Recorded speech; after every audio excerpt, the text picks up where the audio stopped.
Shalom.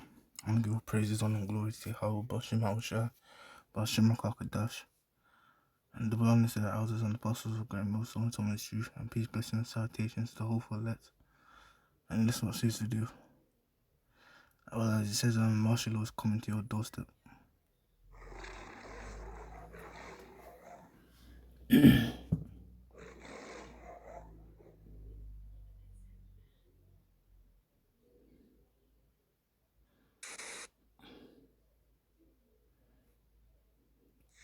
There are many of us who know already that the idea of us, us, staying off of the street to prevent ourselves from being massacred, which is what would happen.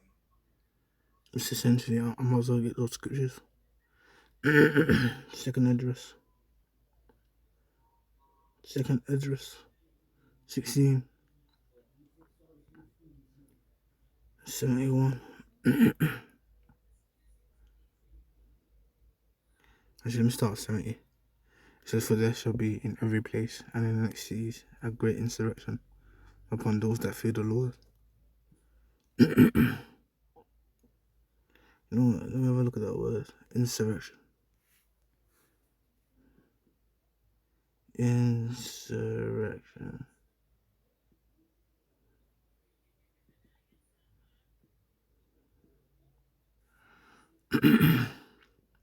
I just says insurrection.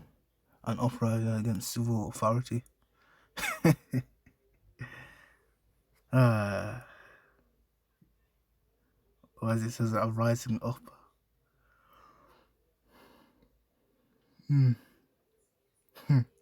So that's what's coming. People are gonna rise up. And it says they should be like madmen, sparing none, but still spoiling and destroying those that fear the Lord. So whether you believe in God or not, they're gonna come for you. For they shall waste and take away their goods, their prized possessions, and cast them out of their houses. And then again, some of you gonna be taken to concentration camps. Or the CCs. That's why I call them the CCs. From being massacred, which is what would happen. Us staying off the street to prevent us from being massacred, because that is what would happen. We may think, some of us may think, that we are keeping ourselves safe. Well, we are keeping ourselves safe for now. But for us,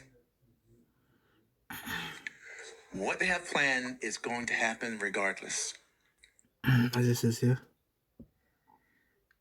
a sword, 216:3 says, a sword is set upon you, and you may turn it back. And again, these are rhetorical questions. And there's another one that I want.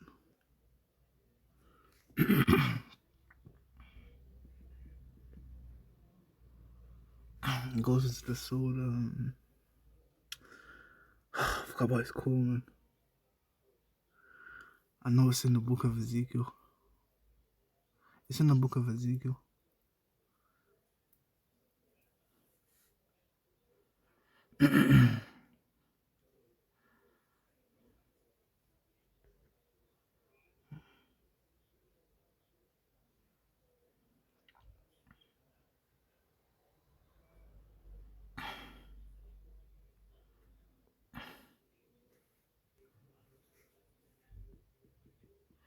It might be in number. It might be in number 9.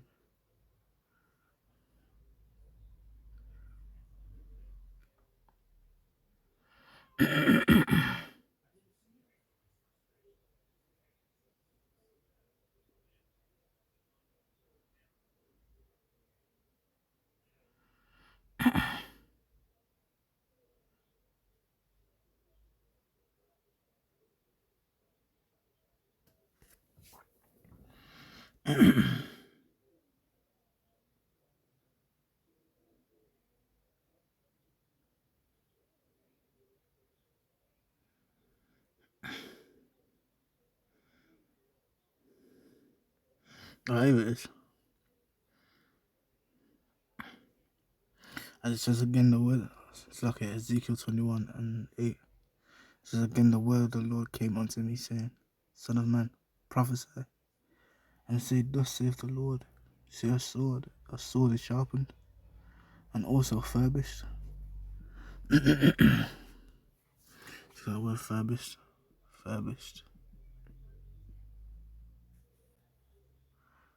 It says to rob or score to brightness.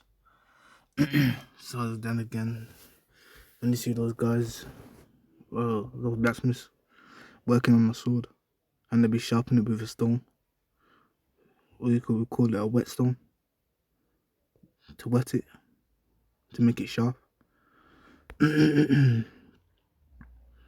So yeah, as it says, Solomon prophesied said, Thus saith the Lord, say a sword is sharpened, and also furbished.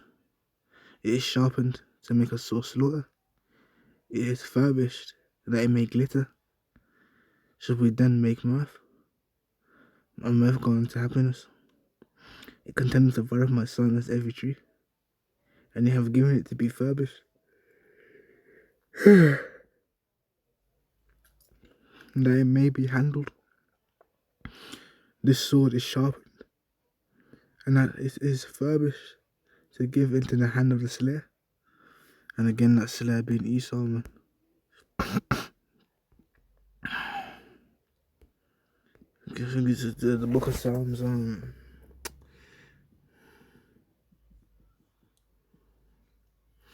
Psalm 17 and 13 says, Arise, O Yahweh, disappoint him, cast him down.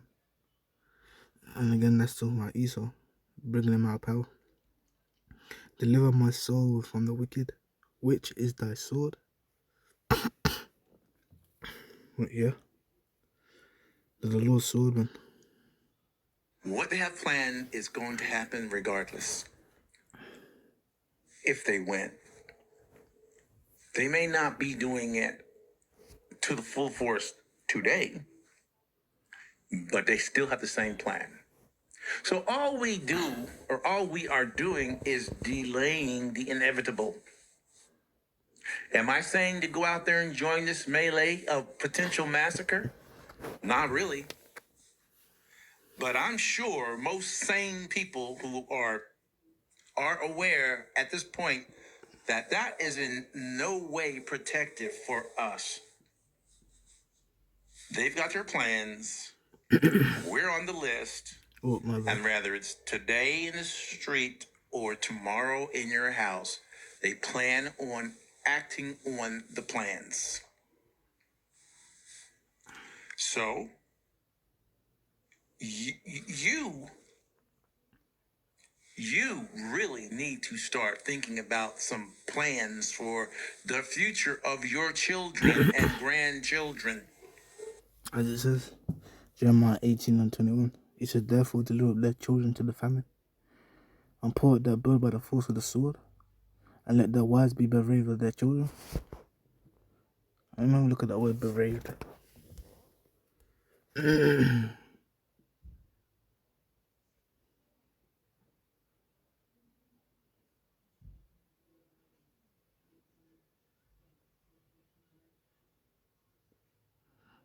Look at that.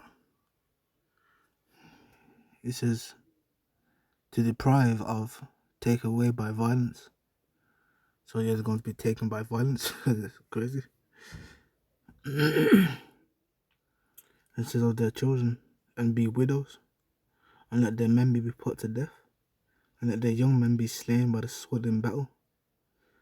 Let a cry be heard from the houses, when thou shalt bring a troop suddenly upon them. For they have digged a pit to take me, and in snares for my feet. Yet, Lord, thou knowest. Yet, Lord, thou knowest all their counsel against me, to slay me. Forgive not their iniquity, neither blot out their sin from thy sight. But let them be overthrown before thee. Deal thus with them in the time of thine anger. Being Jacob's trouble. And martial law's a part of it. Children. Will there be a future for your children and grandchildren? Well, that depends on if there's a future for you. What was that scripture?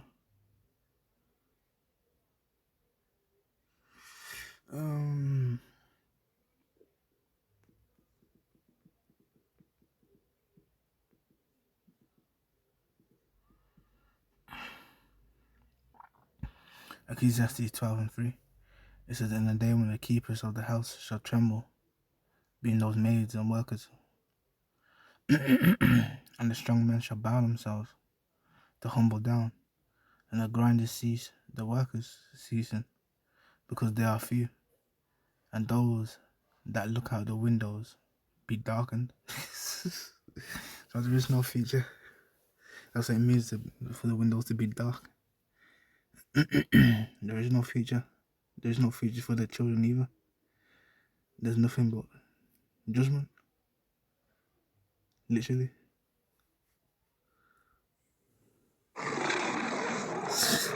And the lesson's finished right there, man.